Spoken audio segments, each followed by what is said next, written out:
Jack sat in his dimly lit apartment in Chicago, staring at the blinking cursor on his laptop screen.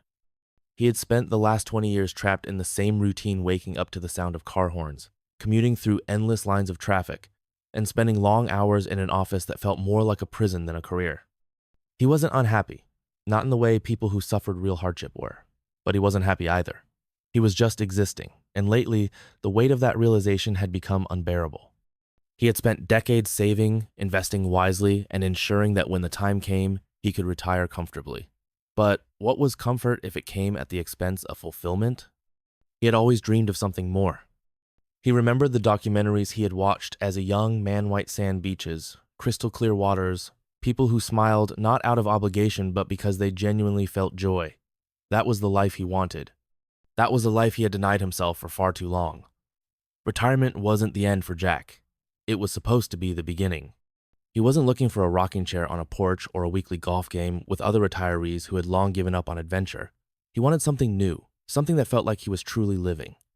And that was when he started considering leaving the United States entirely. The idea had come gradually. At first, it was just a curiosity, a daydream he indulged in during particularly dull meetings. But the more he researched, the more it seemed possible. He read articles about expats who had found happiness in Southeast Asia. The Philippines stood out to him almost immediately. The cost of living was low, the people were known for their warmth, and the beaches were exactly as he had imagined. It seemed too good to be true, and maybe that should have been his first warning. Planning the move became an obsession. He spent hours reading forums, watching videos of foreigners who had successfully relocated, and even joining online communities where expats shared their experiences. He started selling off the things he no longer needed, downsizing his life until everything he truly cared about could fit into a few suitcases. The process wasn't easy. Every item he sold, every part of his old life he let go of, felt like shedding a layer of himself. His friends didn't understand. They thought he was crazy. "You're giving up everything for what? Some fantasy?" one of them had said over drinks. "You'll be back in 6 months, broke and miserable." Jack didn't argue. He knew they wouldn't understand. They were too comfortable, too attached to their routines. They saw security as the ultimate goal, but Jack saw it as a slow death. He had watched too many people waste their best years chasing stability, only to wake up one day realizing they had never truly lived. The more people doubted him, the more determined he became. He secured his visa, arranged for long-term accommodation, and booked his flight. The moment he clicked the confirmation button, a strange sense of calm washed over him. There was no turning back now. The day of his departure was surreal. He walked through O'Hare Airport feeling like a man shedding his past. His apartment was gone, his car sold, his old life reduced to a few digital files on a hard drive. As he sat in his seat, waiting for takeoff, he wondered if he was making the biggest mistake of his life or the best decision he had ever made. The flight was long, but he barely noticed. His mind raced with possibilities. What would his first day be like? Would he meet people easily? Would the country live up to his expectations, or was he setting himself up for disappointment? As the plane descended into Manila, he felt his heart pounding. The city stretched out beneath him, a chaotic mix of skyscrapers and shantytowns, luxury malls and crowded markets. It was nothing like the paradise he had imagined, but he reminded himself that this was only the beginning. The moment he stepped off the plane, the heat hit him like a physical force. It was suffocating, thick with humidity, the kind of heat that clings to your skin and refuses to let go. The airport was a blur of people, noise, and unfamiliar smells. He moved through customs, collected his bags, and followed the flow of travelers toward the exit. Then came the real test. Taxis lined up outside, drivers calling out to passengers, the air buzzing with the sound of a language he didn't understand. He had read that taxis were notorious for overcharging foreigners, so he hesitated, scanning the crowd for the ride-hailing service he had booked in advance. The driver arrived, a short man in his 40s who greeted him with a wide smile. "First time in the Philippines, sir?" the driver asked as they pulled away from the airport. Jack nodded, staring out the window as the city rushed past. It was overwhelming, signs flashing, street vendors weaving through traffic, jeepneys packed with passengers hanging onto the sides. It was alive in a way Chicago had never been. His hotel was in Makati, the financial district, where towering buildings and luxury condos stood in stark contrast to the poverty he had seen on the way. The lobby was modern, air-conditioned, a brief escape from the chaos outside. As he checked in, he realized how exhausted he was. The adrenaline that had carried him through the journey was fading, replaced by a bone-deep fatigue. When he entered his room, he set his bags down and stood by the window, looking out over the city. He had done it. He had left everything behind for a new life. But now that he was here, the reality of what he had done began to sink in. Was he ready for this? Was he prepared for the challenges ahead? He had always imagined this moment as triumphant. But now, standing in an unfamiliar room in a city where he knew no one, he felt something he hadn't expected. He felt alone. It was the first time since he had made the decision that doubt crept in. He had thought he was running towards something, but now he wondered if he had just been running away. There was no turning back now. He had burned his bridges. He had no choice but to move forward. Jack woke up to the sound of honking cars and distant chatter filtering through his hotel window. The sun was already high, casting a golden glow over the towering buildings of Makati. He had barely slept. His mind had been restless, flipping between excitement and unease. Everything felt surreal, like he was an observer in his own life, watching himself make choices that couldn't be undone. He sat up, rubbing the sleep from his eyes, and took a deep breath. This was his new reality. He had left behind familiarity for this uncertainty, adventure, maybe even something greater. But for the first time, the weight of what he had done fully settled in. He was thousands of miles from home, in a country where he didn't know a single soul. What was he supposed to do now? He had spent months planning this move, but now that he was here, he realized that his plans had been too broad, too focused on logistics. He had secured his visa, his accommodations, and his finances, but he hadn't considered the reality of daily life. How would he fill his days? Who would he talk to? How long would it take before this place started to feel like home if it ever did? Pushing those thoughts aside, he got dressed and stepped out onto the bustling streets. The city was alive with moving people in business attire rushing to work. Street vendors grilling skewers of meat over open flames. Motorcycles weaving recklessly between cars. The air was thick with humidity and the scent of fried food. His first goal was simple: get breakfast. He had read about a local chain known for its breakfast meals, and after wandering for a few minutes, he spotted the familiar red and yellow sign. The place was crowded, filled with office workers and families. He joined the line, scanning the menu, realizing that even something as simple as ordering food could be a challenge. When it was his turn, the cashier greeted him with a polite smile. "Good morning, sir. What would you like?" Jack hesitated. The menu had pictures, but the names were unfamiliar.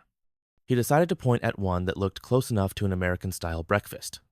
"That one," he said. "Long silog, sir?" He nodded, even though he had no idea what that was. The cashier tapped on the screen, processed his payment, and within minutes he was seated with a plate of garlic rice, a fried egg, and small sausages that smelled sweet and smoky. He took a bite, surprised by the mix of flavors: slightly sweet, slightly savory, and unlike anything he had eaten before. As he ate, he noticed something. People around him were looking at him not in a hostile way, but with curiosity. He was clearly an outsider, and he could feel it. Some smiled at him, others simply observed. He wondered what they saw when they looked at him. Did they see just another foreigner who had come here searching for something? Or did they see someone lost, trying to find his place in a world that wasn't his? After finishing his meal, he decided to explore. Walking through the city, he saw the stark contrasts everywhere: luxury malls standing next to rundown buildings, expensive cars parked beside tricycle taxis. There was a rhythm to it, a strange harmony in the chaos. But the more he walked, the more he realized how alone he was. Back in Chicago, he had a routine. He had colleagues, acquaintances, a place where he belonged. Here, he was just a stranger. He needed to meet people. That thought brought him to a bar he had read about online, a place popular with expatriates. If he was going to build a new life here, he needed to start somewhere. The bar was dimly lit, with a rustic charm. A few foreigners sat at the counter, engaged in quiet conversation. He took a seat, ordered a beer, and listened. Within minutes, someone approached him, a man in his late 50s, with a thick Australian accent and a relaxed demeanor. "First time here?" the man asked, taking a sip of his drink. Jack nodded. "Yeah, just moved here." The man smirked. "Welcome to the club. Name's Dave. Been here 10 years. Jack." He extended his hand, and they shook. Dave studied him for a moment, as if assessing something. Then he leaned back. "Let me guess. You came here because you wanted something different. Maybe got tired of the bullshit back home. Thought this place would be paradise, right?" Jack hesitated before nodding. Dave chuckled. Yeah, I thought the same thing when I first got here, and in some ways it is. But let me give you some advice. This place will chew you up if you don't learn how it works. Jack frowned. What do you mean? Dave took another sip of his drink before speaking. A lot of guys come here thinking it's all sunshine and easy living. And yeah, it's cheap, and yeah, the people are nice. But it's not what you think. There's an entire world beneath the surface. And if you're not careful, you'll end up just another guy who got taken for everything he had. Jack felt a chill run through him. Taken how? Dave smirked, but there was no humor in it. Women, money, trust, you name it. Jack had read about this before the stories of foreigners who had been scammed, who had fallen into relationships that turned out to be nothing more than financial traps. But he didn't want to believe it. I'm not stupid, Jack said. Neither are they, Dave replied. Look, I'm not saying don't enjoy yourself. Hell, you'll probably meet some great people here, but don't be blind, and whatever you do, don't fall too fast for a pretty face. You'd be surprised how many guys end up broke and broken because they didn't see the warning signs. Jack nodded, but he wasn't sure what to make of it. Was Dave just bitter, or was he genuinely trying to help? As the night went on, Jack met more people, some who had been living in the Philippines for years, others who were just passing through. They shared stories, some funny, some cautionary. The more he listened, the more he realized that moving here wasn't just about changing locations. It was about learning an entirely new way of living. By the time he left the bar, the city felt different. It wasn't just a place of possibility anymore. It was a place of unknowns, and he wasn't sure if that excited or terrified him. As he walked back to his hotel, he thought about what Dave had said. Was he really prepared for this, or had he just walked into something he didn't fully understand? Jack woke up with a slight headache, the kind that comes not from drinking too much, but from thinking too much. The conversation with Dave had unsettled him more than he wanted to admit. It wasn't just about the warnings. It was the way he had said it, like a man who had seen too many others fall into the same trap. Jack wasn't naive. He had done his research, read stories, watched videos. He knew that some foreigners lost everything here. But he also knew that people tended to exaggerate the negative. Not every woman was out to scam someone. Not every relationship was transactional, right? He pushed the thoughts aside as he got ready for the day. He had no interest in sitting in his hotel room overthinking everything. He had moved here for a reason to build a new life, not to live in fear. The first thing on his list was finding a long-term apartment. The hotel was fine, but it was temporary. If he wanted to truly settle, he needed a place of his own. He had found a few listings online, so he grabbed his phone and set out. The first apartment was a disaster, too small, too dark, too expensive. The second was in a building that looked fine from the outside, but had a cockroach problem so bad that the landlord casually mentioned it as if it were just another feature. The third place, however, felt different. It was in a high-rise condo, modern and clean, with a balcony that overlooked the city. It wasn't cheap, but it wasn't outrageous either. The landlord, a polite older man, assured him that everything was in order. Jack could picture himself here, waking up to the skyline, drinking coffee as he watched the city come alive. This one, he said without hesitation. The paperwork was straightforward, and within a few hours, he had the keys. Just like that, he had a home, a place that was his. It felt like progress. As he stepped out onto the balcony, he took a deep breath. The air was humid, thick with the scent of the city-grilled food, exhaust, the distant saltiness of the ocean. It was different, but not bad. Maybe even good. His next goal was something more immediate, finding a routine. Back in Chicago, he had structure. Here, he had none. He needed something to anchor his days. He decided to join a gym, not because he was particularly obsessed with fitness, but because it was a way to establish normalcy. He found one nearby, a small but well-equipped place run by a friendly Filipino man named Roberto. First time here? Roberto asked as Jack signed up. First time in this gym. Just moved here. Ah, welcome. Philippines good place. Different but good. You staying long? Jack hesitated, then nodded. Yeah, planning on it. Good. Most foreigners, they come, they go, not many stay. Jack thought about that. Was he different? Would he actually stay? Or would he end up like the others, leaving when things got tough? He pushed the thought aside and started his workout. It felt good, familiar. In a city where everything felt new, the repetition of lifting weights, the burn in his muscles, the steady rhythm of his breathing it was something he could hold on to. After the gym, he found a quiet cafe and settled into a corner. He needed a plan. Living in the Philippines wasn't just about surviving, it was about thriving. He wasn't here just to exist. His thoughts were interrupted when he noticed someone watching him. A woman, sitting a few tables away. Young, maybe late 20s, with long dark hair and a quiet confidence. When their eyes met, she smiled. Jack hesitated, then smiled back. She stood up and walked over. "Hi," she said, her voice soft but clear. "You're new here, right?" Jack nodded. "That obvious?" She laughed. "A little. I'm Maria." "Jack." "Nice to meet you, Jack. Mind if I sit?" "Not at all." She slid into the seat across from him, studying him with curiosity. "So, what brings you here?" Jack hesitated. He had been asked this question before, but for some reason, answering it now felt different. "A new start," he finally said. Maria tilted her head. "Running from something or running to something?" Jack smiled, still figuring that out. She nodded as if she understood completely. "You're not the only one." Their conversation flowed easily. She asked about his life back in the US, what he did, why he chose the Philippines. He asked about her. She worked in marketing, grew up in Manila, had never been outside the country but dreamed of traveling one day. Time slipped away. By the time they realized how long they had been talking, the cafe was closing.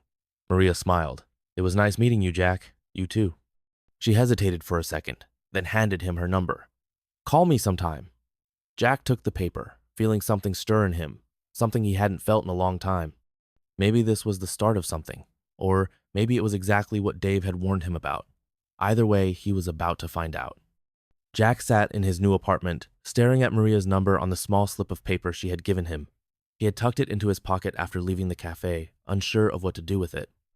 Now, as he turned it over in his fingers, he found himself hesitating. What was he waiting for? He had moved here to start fresh, to embrace opportunities as they came. And yet, something in the back of his mind kept replaying Dave's words warnings about women who saw foreigners as nothing more than walking ATMs. Stories of men who had been pulled into relationships that weren't as real as they seemed. Jack wasn't a fool. He had been around long enough to know when someone was playing a game, but Maria didn't seem like that. She hadn't asked him for anything. She hadn't hinted at needing help, hadn't tried to impress him with flirtation or exaggerated interest. She had just been real. And wasn't that what he had been looking for? Before he could second-guess himself further, he pulled out his phone and dialed the number. It rang twice before she picked up. "Hello? Hey Maria, it's Jack." There was a brief pause, then a warm laugh. "Took you long enough to call." Jack chuckled. "Didn't want to seem too eager. I was starting to think you weren't going to call at all." "Well, here I am." "I'm glad," she said, and for some reason that simple statement made something in Jack's chest loosen. "So, what's the plan? Or did you just call to hear my voice?" Jack smirked. "Maybe both. But mostly, I was wondering if you wanted to grab dinner. Tonight? If you're free." A slight pause. Then, "I like that." They agreed to meet at a restaurant she recommended, a small local place. Nothing touristy, just good food and a relaxed atmosphere. Jack appreciated that. He had no interest in overpriced restaurants meant to impress visitors. He wanted to experience the real side of this country, and Maria seemed like the perfect person to help him do that. When he arrived, she was already there, sitting at a table near the window. She looked different in the evening light, softer, more at ease. She waved as he walked over, and when he sat down, she smiled. "I was starting to think you weren't coming." Jack raised an eyebrow. "You really don't think I follow through on things, do you?" She laughed. "I guess we'll see." The restaurant was cozy, filled with the scent of grilled meat and spices. Maria took charge of ordering, explaining each dish as she did. Jack liked that about her confidence, her ease in navigating the world around her. As they ate, their conversation flowed effortlessly. Maria told him about her childhood, how she had grown up in a small town before moving to Manila for work. She talked about her job, her friends, her dreams of traveling one day. "What about you?" she asked after a while. "What's your story, Jack?" Jack hesitated. His story wasn't particularly exciting. "I worked in Chicago for a long time. It was a good life, but it felt incomplete." Maria tilted her head. "Incomplete how?" Jack took a sip of his drink, considering his words. "I think I spent too much time chasing stability. I built a life that was safe, but not fulfilling. One day I realized I was just waiting for something to change, but nothing ever would unless I made it happen." Maria nodded, as if she understood more than she let on. So you left. I left. She studied him for a moment. And do you think you'll find what you're looking for here? Jack exhaled. I don't know yet. Maria smiled. Maybe that's the point. Not knowing. Just letting life happen. Jack wasn't sure how to respond to that, but something about it struck a chord. Maybe she was right. Maybe he had spent too much time trying to control everything instead of just living. They finished their meal, and as they stepped out onto the bustling street, Maria turned to him. Come with me. Jack raised an eyebrow. Where? You'll see. She led him through winding streets, past street vendors and neon-lit signs, until they reached a quieter area overlooking the city. It was a small park, mostly empty except for a few couples sitting on benches. From here, the city stretched out, below them lights twinkling, the noise of traffic distant but ever present. Maria sat on a bench and patted the spot beside her. Jack sat, looking out at the view. Sometimes I come here when I need to think, she said softly. It reminds me that the world is bigger than my problems. Jack glanced at her. What kind of problems do you have? She smiled, but it didn't quite reach her eyes. The usual: work stress, family expectations, wondering if I'm on the right path. Jack nodded. I think we all wonder that. Maria turned to him. And what do you think? Do you feel like you're on the right path? Jack didn't answer right away. He looked at the city below, at the life he had chosen, at the woman sitting beside him. I don't know, he admitted, but for the first time in a long time, I feel like I'm at least moving in the right direction. Maria smiled. Then that's enough. They sat in comfortable silence for a while, the city stretching out before them, two strangers trying to figure out where they belonged. Jack wasn't sure where this would lead, but for now, he wasn't thinking about the warnings or the what-ifs. For now, he was just living. Jack woke up the next morning feeling lighter than he had in weeks. There was something about the previous night Maria's company, the way the city stretched endlessly before them, the quiet conversations that felt like they mattered that left him feeling different. Not fixed, not whole, but lighter. It had been a long time since he had felt that way. He lay in bed for a moment, staring at the ceiling, letting himself enjoy the feeling before reality started creeping in. He had no plans for the day, no obligations. And yet, for the first time since arriving, he didn't feel lost. He checked his phone. A message from Maria. Did you survive the night, foreigner? Jack smirked. Barely. That walk almost killed me. Her reply was instant. Weak. Jack shook his head, laughing to himself. It had been a long time since he'd had this kind of banter with someone. It felt natural. After showering and grabbing a quick breakfast from a street vendor outside his building, he decided to explore more of the city. He had spent too much time seeing it through the eyes of a newcomer, hesitating, overanalyzing. He needed to start living in it, not just existing in it. His first stop was a local mall, one of the massive, sprawling structures that seemed to be everywhere in Manila. It was packed families, couples, groups of teenagers, all moving in an organized chaos. The air conditioning was a relief from the heat outside, but it wasn't just about escaping the weather. He wanted to understand this place better, the way people lived, the way they moved through their daily routines. He wandered past clothing stores, restaurants, tech shops, and endless kiosks selling everything from cell phone cases to customized keychains. He had read that malls here weren't just for shopping. They were social hubs, places where people met, hung out, spent time. It was different from back home, where malls were slowly dying, replaced by online shopping and convenience. At one point, he stopped in a bookstore, flipping through titles, letting the quiet calm him. He had always loved bookstores as the scent of paper, the promise of new stories waiting to be discovered. It was a comfort, something familiar in an unfamiliar place. His phone buzzed. Another message from Maria. Busy? Jack smiled. Not particularly. Want to go somewhere interesting? Jack hesitated for only a second before replying. Always. Maria sent him a location pin, along with a message. Meet me here in 30 minutes. Don't be late. Jack had no idea where here was, but he wasn't about to turn down the invitation. He grabbed a taxi, showed the driver the location, and sat back as they weaved through the traffic. The ride took them away from the polished streets of Makati, deeper into the heart of Manila, where the city felt rawer, more alive. When they finally arrived, Jack stepped out and looked around. He was in front of a market loud, vibrant, packed with stalls selling everything from fresh fish to handmade crafts. The air was thick with the scent of grilled meat, spices, and something sweet he couldn't quite place. Maria was waiting near the entrance, arms crossed, a smirk on her face. You actually came. she said. Jack grinned. Didn't have anything better to do. Careful, she teased. That almost sounded like a compliment. Jack chuckled. Show me what's so interesting about this place. Maria led him through the market, pointing out her favorite stalls, introducing him to vendors she knew. Jack could tell she was in her element here, comfortable, at ease. It was a side of her he hadn't fully seen yet. At one point, she stopped at a street food stall.